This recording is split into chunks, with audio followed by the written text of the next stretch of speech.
Good morning, everyone. I hope that you are gathering your friends and coworkers and neighbors to get in here today. Today is going to be really brief, so go ahead and grab your friends or your folks, text your bestie, and let them know that we're jumping in. We're even skipping the music today. I'll tell you why in just a moment. But today is going to be brief but powerful. Uh, wow.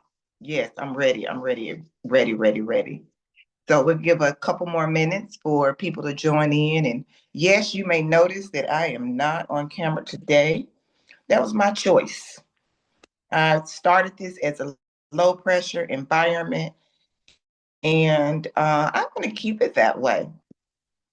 And so, what was low pressure for me today is to have my robe on and get to it.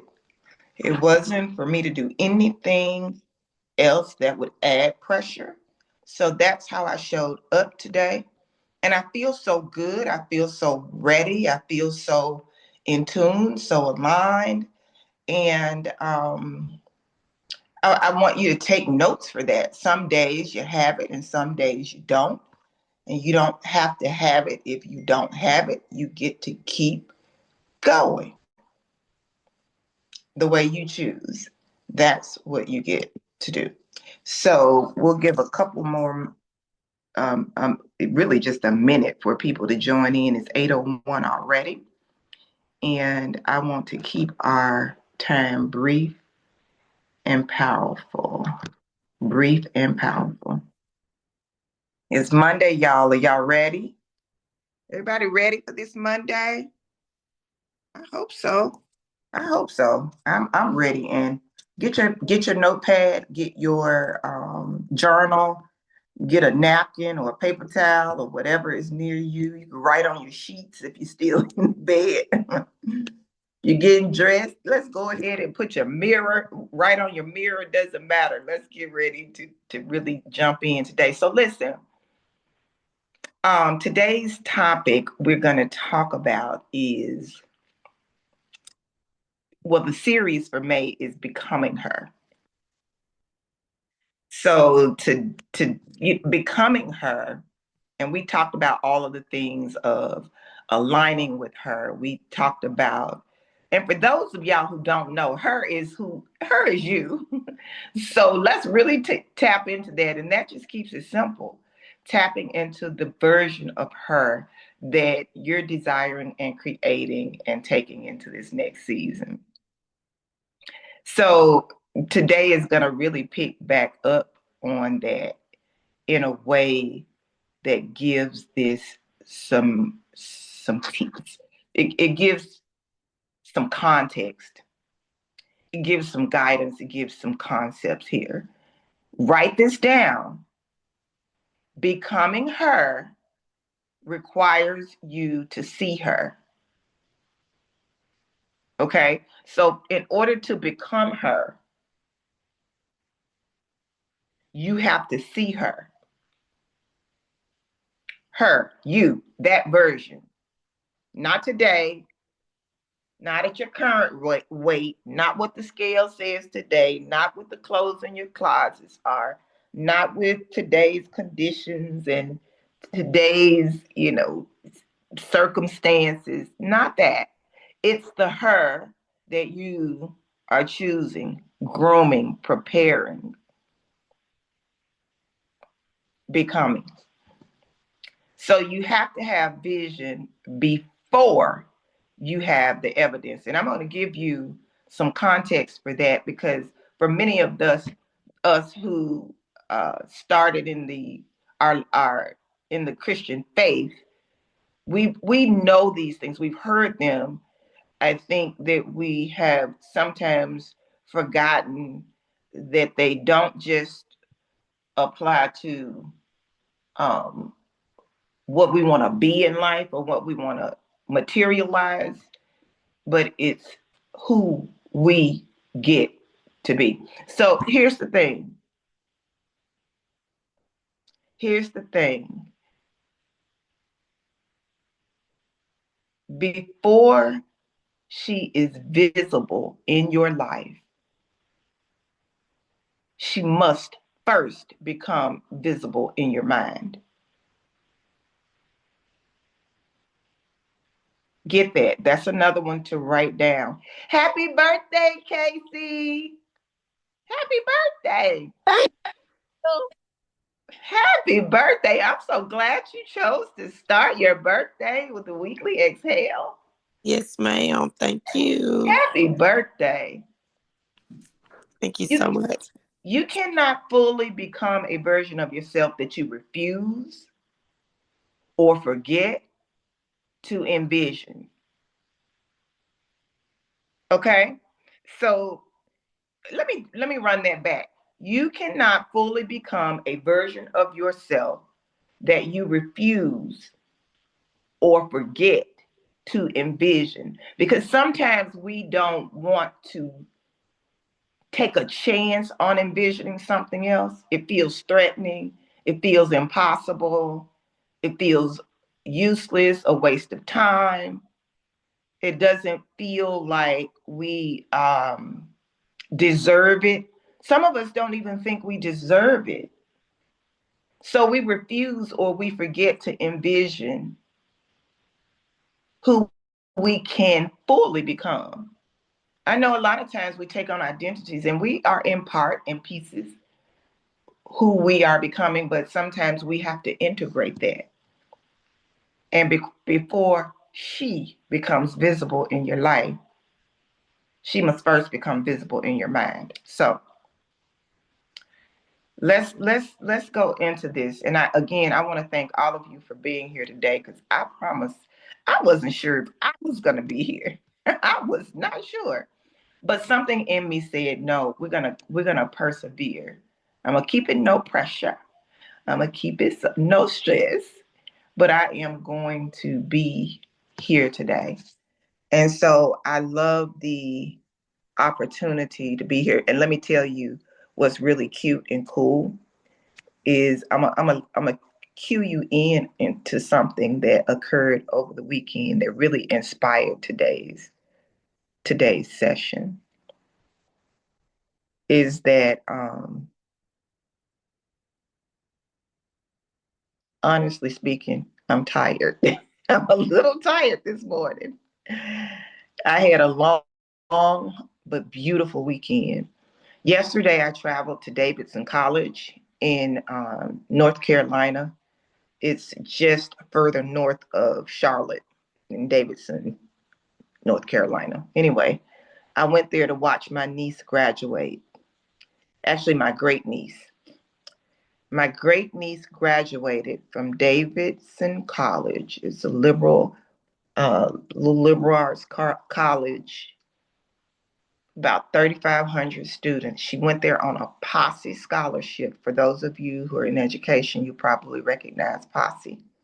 A Posse scholarship. Posse is given to, well, anyway, let's keep it simple. Here's the thing. She wasn't supposed to be there, let alone to make it to graduation. Statistically,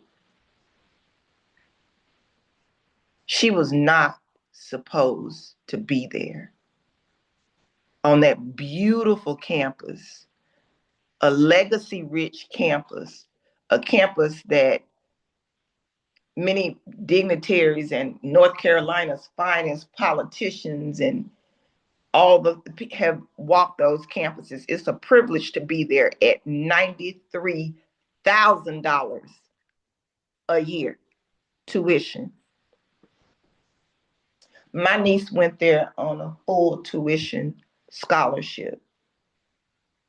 And what the first scholarship, the Posse scholarship, didn't cover, she had she was a Bonner scholar. She was a Freedom School scholar. She had money left over, honey, coming straight out of South Memphis. Single parent home. Her mom finished high school. and had this one child. And y'all, she was a piece of work when she was younger. Oh my goodness, she was a piece of work. A piece of work. But as I sat there and watched everybody on that campus greet my great niece, greet her, say hello, hug her, they admired her. She was like a celebrity on that campus, y'all. Not to mention, she walked across that stage with multiple cords around her neck. She graduated with the distinction of magna cum laude. You get that?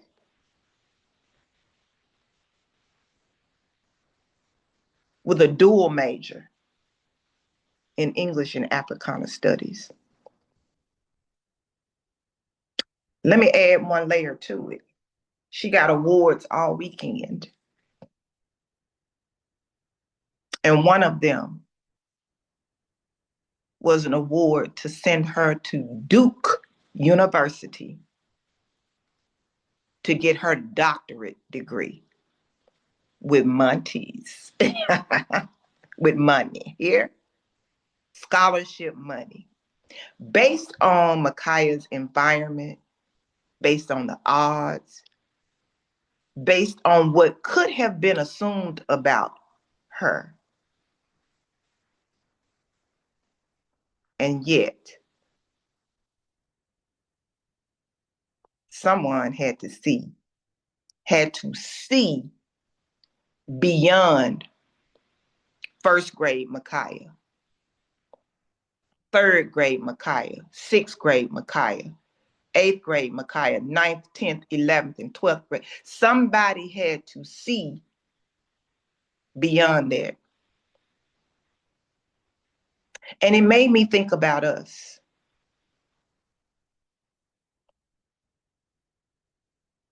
Becoming her, it requires you to see her before she becomes your reality.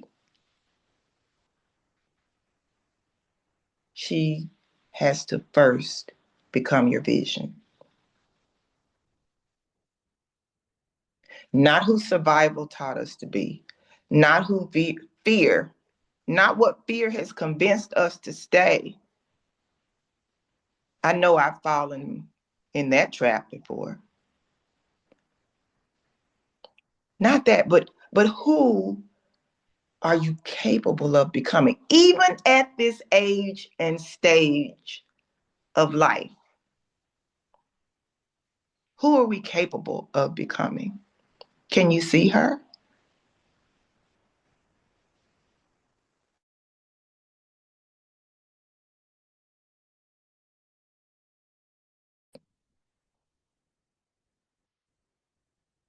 Let's make this a little bit more applicable. Let's go a little bit deeper with this. Proverbs 29:18 says, where there is no vision, finish it with me, y'all, the people perish. Sometimes we think of perish as in die.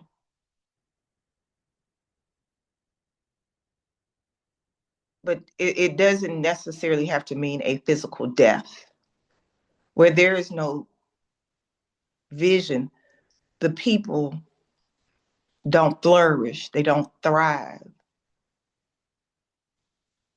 they don't meet their purpose.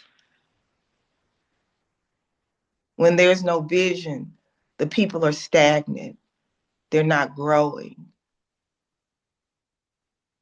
they've given up. Where there is no vision, the people are stuck, confused, and paralyzed by fear, circumstances, and the environment. That could have been Micaiah.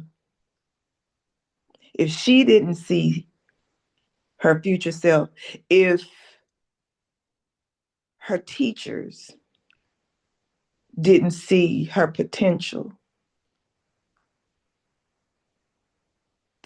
Take away the loud mouth, take away the hyperactivity. Somebody saw this version of her before it even materialized.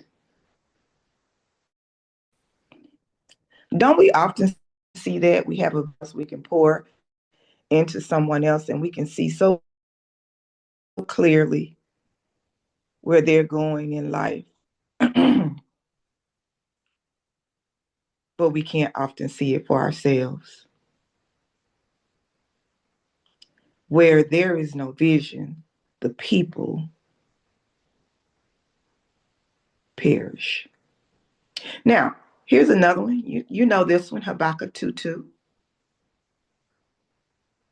Write the vision and make it plain.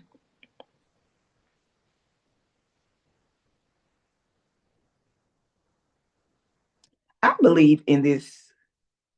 People have taken make it plain to make every single, I've heard this interpretation, every single detail down to the letter. Make it so plain that it becomes a thesis. Make it so plain that it's so complicated and convoluted and complex and fantastical that it doesn't even get revisited. I believe in the way I have interpreted it is write a simple vision, a simple, plain vision.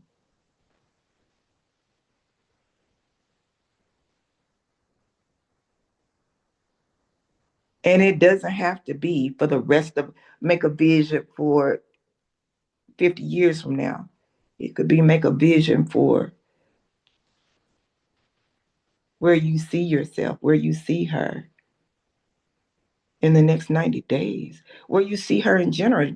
It the vision will really honestly come to you. It's already there as a matter of fact, but we refuse or forget to allow the vision to tarry because we're so impatient and we're rushing and we're unbelieving and y'all, I've kicked my legs up now.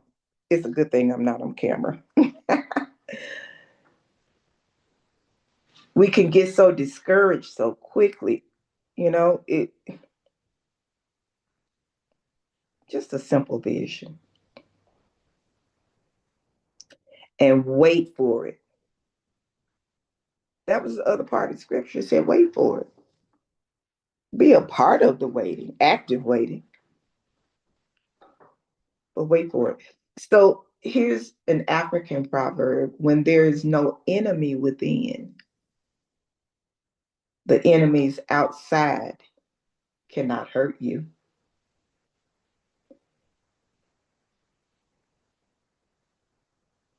Let me phrase that kind of from a biblical context. If God be for me, who can be against me? But let me even phrase it a little bit differently, because sometimes we think of God like way out in the stratosphere, and we step over or don't own the fact that we are created in his image. So honestly, God is within us. So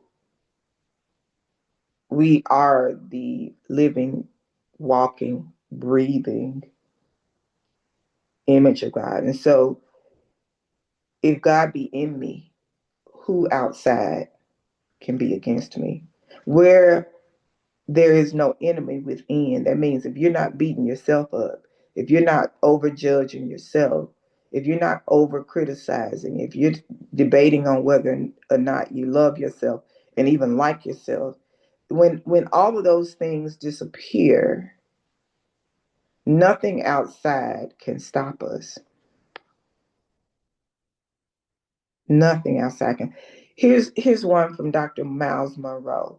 The greatest tragedy in life is not death, but it's life without purpose.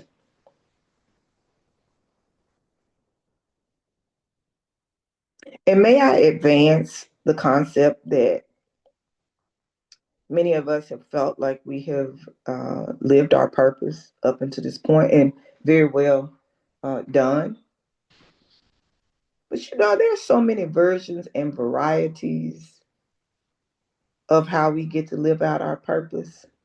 It's not one thing, it's not one way, it's not one location. It's growing just like we are. The more growth, the more we can realize and actualize our purpose. Helen Keller said the only thing worse than being blind is having sight but no vision. As you recall, Helen Keller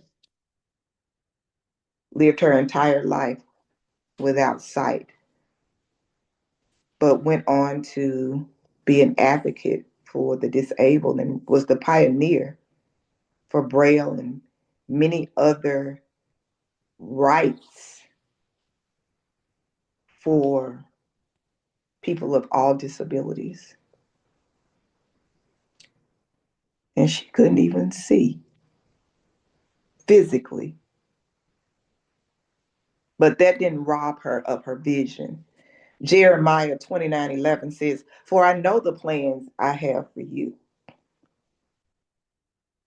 So guess where we get the plans from? We have to ask for them. What are the plans?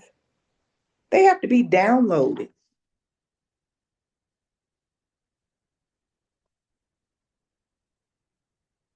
but they are known. Oprah said, y'all know what Oprah said. Oprah said, create the highest, grandest vision possible for your life. I realized I had an echo in that room. Create the highest, grandest possible vision for your life.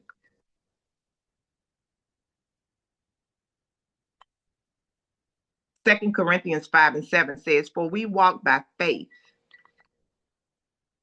not by sight."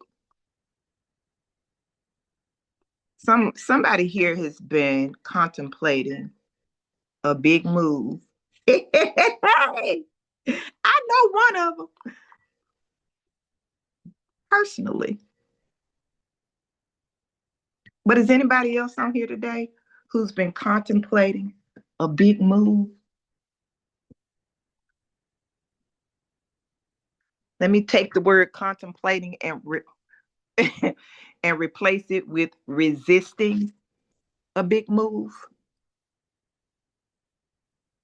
It seems big, it seems gigantic, it seems enormous, it seems impossible, it seems threatening, it seems scary. What would happen if we walked by faith and not by sight? There's an African wisdom that says rain does not fall on one roof alone.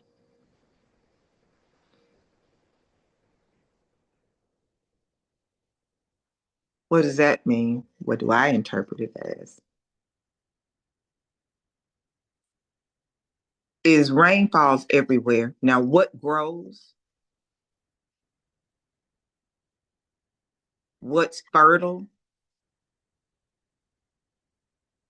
what's willing, what has potential, permission, will grow, will thrive, will prosper.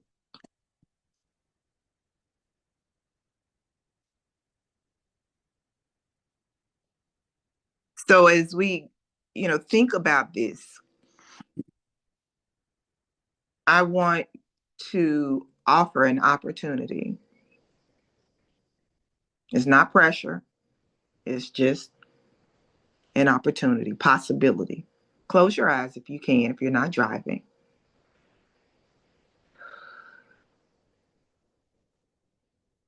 Take a deep breath.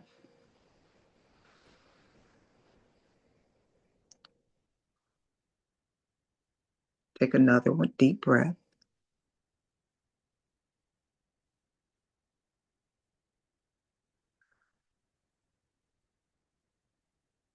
And another deep breath.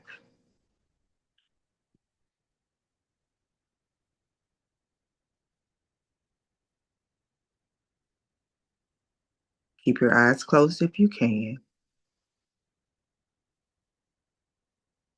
If you're multitasking, just take a moment to stand still.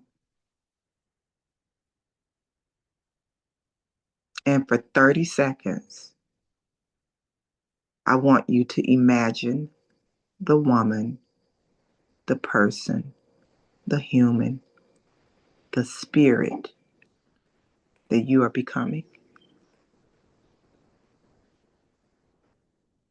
Imagine her.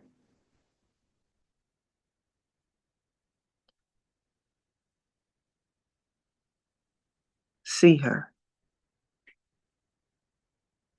How does she carry herself? What does she protect? What does she no longer apologize for? What does she prioritize? How does she look from head to toe?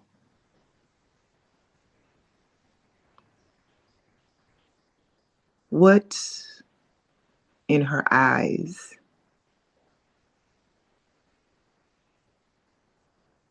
What do her eyes tell you? How does she feel?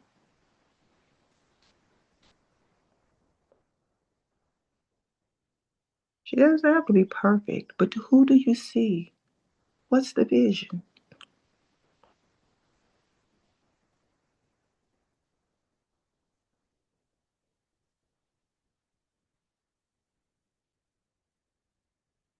Deep breath in and out.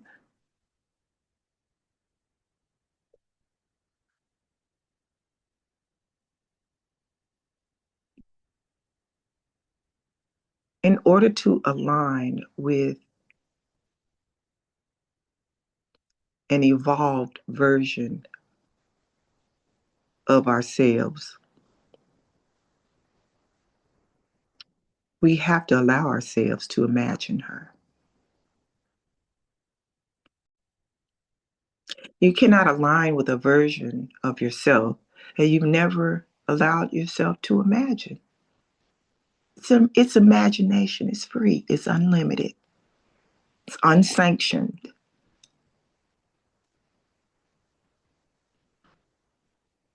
So as we close today, this week,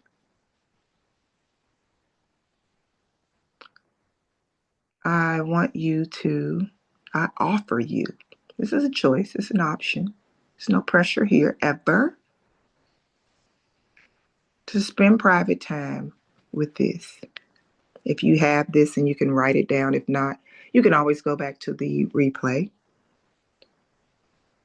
Who is she? What does she believe? What does she release?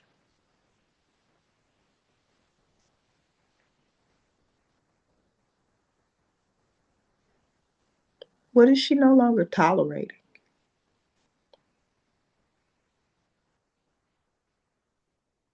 And what would shift if I really truly believed that she already exists? Write it and make it plain and simple. A sentence, a couple of bullet points, a word or two. Who is she? Y'all gonna always know my first word is free. She is free.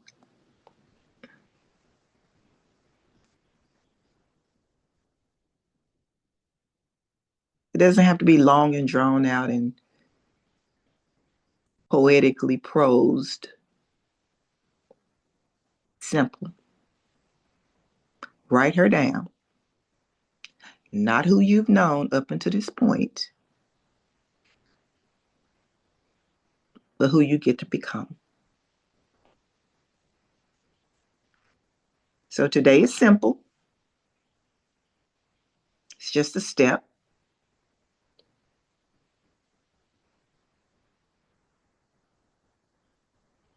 It's just a step to imagination, to vision,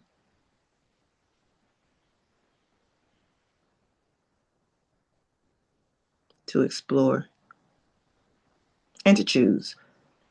So as we close out,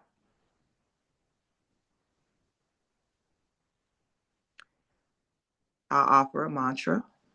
I honor the vision of who I am becoming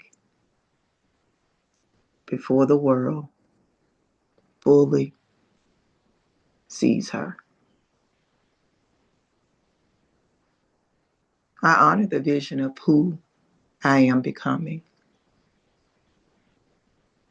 before anyone else gets to meet her. I honor the vision of who I am becoming, even today. So go gently, see her clearly, and let that vision begin to guide your choices and begin to see her more clearly each day, one choice at a time. All right, my friends, it has been my pleasure to spend this Monday with you. Does anyone want to share anything before we close? We got lots of happy birthdays. I will. Okay. I'm brand new, Reverend Gina, Gina. And Welcome. yeah, thanks. I keep missing it. I'm like, one day I'm gonna get on there. And I'm like, okay, just make it a point to do that. And you're talking about vision, and I'm thinking about I went to a celebrity family feud, Steve Harvey's family feud yesterday. Okay. And it was the last day that they Uh-huh. were filming and all this. And I can't even explain how I got there. Anyhow, Two Chains, somebody was one of the celebrity contestants with his family. Lovely family that looked like, and the other people were comedians, and just I'm looking at all the mayhem happening in the room. Mm. And then I'm going, and you got the production people treating people horribly, but they need the people to be in the room. And I thought, I can choose who I'm listening to. I Mm-hmm. can choose who I'm watching. Mm-hmm. Lord, why am I here? What do Mm-hmm. I need to focus on? And then Steve Harvey they stopped the TV show portion and he walks toward the stage, if you will, and he was a stand-up comedian. And he starts talking and he's saying, you know, things are happening in this country right now. So he starts to really inspire without all the cursing, without all the mayhem. Mm-hmm. Mm-hmm. He Mm-hmm. really starts to pour in, and I'm seeing where he's living. I don't mean it in the wrong way. He said he's been well off for so long that he doesn't know about Amazon. He didn't know you could order stuff from Amazon. He didn't know about Costco. He didn't know about BJ's. He didn't know about the dollar store, the $1.25 store. And so he talked about things from his level, from his perspective. And I told my girlfriend, I said, where else could you be in the same room weekly if you choose to hear from someone who's at a $300 million net worth? And he Mm-hmm. says, tonight, taping is over. The season has ended. Thank you all for coming. While the production people are still bossing people around, acting ugly toward people. I can see it. And they're younger than my children, so it's annoying. But Mm-hmm. I'm focused on Steve. And Steve says, I would love to go fishing tonight to relax myself, but I'm gonna get on a plane and go over to Dubai where my family has been. I haven't seen my wife since January, this Marjorie Hart Oh, and whatever grandbabies. They got stuck because of the war and the bombings and all the stuff that's happening. So I'm like, Holy Spirit, help mm, me to see beyond what I'm looking at with my eyes. mm, Like in the Bible when Elijah was saying, Lord, open his eyes. Well, the guy's eyes were open. You know what I'm talking about? mhm, mhm, Eyes were open because he could see, oh my God, all the chariots, the chariots. And he's like, calm down. mhm, mhm, Lord, open his eyes. mhm, So he might see into the spirit realm. So I'm thinking, mhm, mhm, I'm living here on earth. I'm in the world. I get it. In the world, but not of the world. But I'm like, Lord, help me to see beyond what we're looking at and how other people live, how I can live, mhm, how I can be, how mhm, I can bless, who I can help, just all around me right now. And then in the future, to be the one to stroke the check for whatever. Steve wrapped up by saying there is a ranch that he's created, 10 lakes and whatever, where all these, I don't want to call them troubled, but like rough people, boys, whatever, his boys camp. And there have been mentors that have come to this camp for years, sound like decades, to help mold these young men into who they really need to be. And because of the political situation right now, so I'll say, Steve said that all the funding got cut and the military stuff got cut to where these 25 military folks can no longer come to assist these young men at the camp mhm, because of the funding that's gotten cut. You follow? And mhm, so, mhm. So mhm, he says, but Steve said, I'm gonna wrap up. Steve said, but look at God. Look at God. These 25 military men, although they were not being, paid anymore, couldn't whatever, they gave each of them, the 25 of them gave up a week's vacation to come and to assist and to still mentor these young men because of the bond that they had created. And they could see what these young men would become. mm. They could see it. Right. Did it? Right. Did I follow? I'm tracking. Yes, ma'am. So this is not just someone for somebody who's making, $40,000 a year and trying to figure out how to, feed their children. This is like every socioeconomic, you know what I'm saying? If you Mm, pour into what you're talking about today, and that's all Steve talks about at the end, pray, make sure you pray. I don't forget where I come from when I was homeless. And I'm thinking, you were homeless. I can't even picture it, but that's what mm, he said. So that's what happened. And to see, he's like, I dare you. He's like, ask God for big stuff, is what he says. mhm, If God, you're asking God to pay your rent, doesn't he always come through? mhm, Why don't you ask God for a mortgage? And I'm thinking, Steve is crazy. If you're gonna ask for big stuff of God, we ain't asking for no mortgage. I took French for 8 years. Mortgage means like death, right? That's the word for death when you're paying mhm, off a loan. I'm like, no, you want to ask God for big stuff. How about the debt-free paid for house? How about that? mhm. Just the vision. And then he says, write it down like Habakkuk. Make it plain. So yes, this vision has been fantastic. Thank you so much. Thank you for being here and thank you for sharing that. Thank you Yes, so yes, ma'am. welcome, Reverend Gina, and feel free to invite to this environment. This is a community that's safe for us to, as high achievers, high performers who have a lot to uphold in the public space. This is our space to be, and Yeah. we're always just curious and exploring in this space. There's no need to be perfect. There's no need to be anything other than present. So Amen. thank you all for being here. And I hope to find out. Actually, let me drop this off. Next Monday is the holiday. And it is a very special holiday because not only is it Memorial Day, but it is my 30th wedding anniversary. So, needless to say, ladies, I will not be here next Monday, the 25th. So, you all enjoy the holiday and we will pick back up. Believe it or not, can y'all imagine? It will be June 1st. June 1st. Go in peace. I Happy love. anniversary, Dr. Jada, and thank you for always pouring. We appreciate you and pray blessings upon you and your husband for 30 plus more years. Thank you so much. Thank you so much. Thank you so much. Y'all go find her. I want to see her. Love y'all big. Ditto, ditto. Happy anniversary, ditto. Thank you. Many Happy more.